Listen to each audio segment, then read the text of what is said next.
ಆದರೆ ಅದೇ ಅಡುಗೆ ಪ್ರತಿಯೊಂದು ನೀನು ನೋಡ್ತಾ ಹೋದರೆ ಅಕ್ಕಿ ಆಗಲಿ, ಸಾಂಬಾರು ಮಾಡಿದರೆ ಅದಕ್ಕೆ ಬೇಕಾಗಿರುವಂಥ ತರಕಾರಿಗಳಾಗಲಿ, ಬೇರೆ ಇನ್ನೊಂದು ಏನೇ ಆಗಲಿ ಕಿಚನಲ್ಲಿ ಸಿಗುವಂಥ ಪ್ರತಿಯೊಂದು ಐಟಮ್ಮು ಒಬ್ಬ ಫಾರ್ಮರಿಂದನೇ ಬಂದಿರೋದು. ಸೊ ಇಲ್ಲಿ ಬೆಳಿತಿರೋದು ರೈತ, ಆದರೆ ಯೂಸ್ ಮಾಡ್ತಿರೋದು ಒಬ್ಬ ಯೂಸರು. ಇದ್ರ ಮಧ್ಯೆ ಇರ್ತಾರಲ್ಲ ಮೀಡಿಯೇಟರು, ಅವ್ರುಗಳು ಸಿಕ್ಕಾಬಿಟ್ಟೆ ದುಡ್ಡು ತಿಂತಾ ಇದ್ದಾರೆ.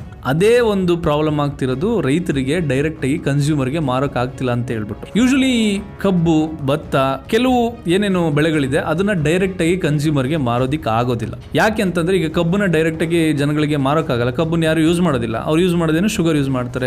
ಈಗ ರೈತರು ಕಬ್ಬನ್ನ ಬೆಳೆಯೋದಕ್ಕೆ ಅವ್ರಿಗೆ ಆಗ್ತಿರುವಂತ ಖರ್ಚುಗಳೇನು ಅಂತ ನೀವು ಕೇಳೋದಾದ್ರೆ, ಹೊಲ ಇರಬೇಕು, ಹೊಲ ಆದ್ಮೇಲೆ ಅದನ್ನ ಉಳುಮೆ ಮಾಡಬೇಕು, ಉಳುಮೆ ಮಾಡಿದ್ಮೇಲೆ ನಾಟಿ ಮಾಡಬೇಕು. ಅದನ್ನ ನಾಟಿ ಮಾಡ್ತಾರೆ. ನಾಟಿ ಮಾಡೋದು ಅಂತ ನಮ್ಮ ಕಡೆ, ನಿಮ್ಮ ಕಡೆ ಏನಂತಾರೋ ಗೊತ್ತಿಲ್ಲ. ಅದನ್ನ ನೆಡ್ತಾ ಹೋಗ್ತಾರೆ ಒಂದಷ್ಟು ಡಿಸ್ಟೆನ್ಸ್ಗೆ. ನೆಟ್ ಮೇಲೆ ಏನ್ ಮಾಡ್ತಾರೆ, ನೀರ್ ಬೇಕು. ಕೆಲವು ಕಡೆ ಕಳೆ ತೆಗಿತಾರೆ. ನಮ್ಮ ಕಡೆ ಭತ್ತ ಏನಾದ್ರು ಬೆಳೆದ್ರೆ ಅಥವಾ ರಾಗಿ ಏನಾದ್ರು ಬೆಳೆದ್ರೆ ಕಳೆ ತೆಗಿತಾರೆ.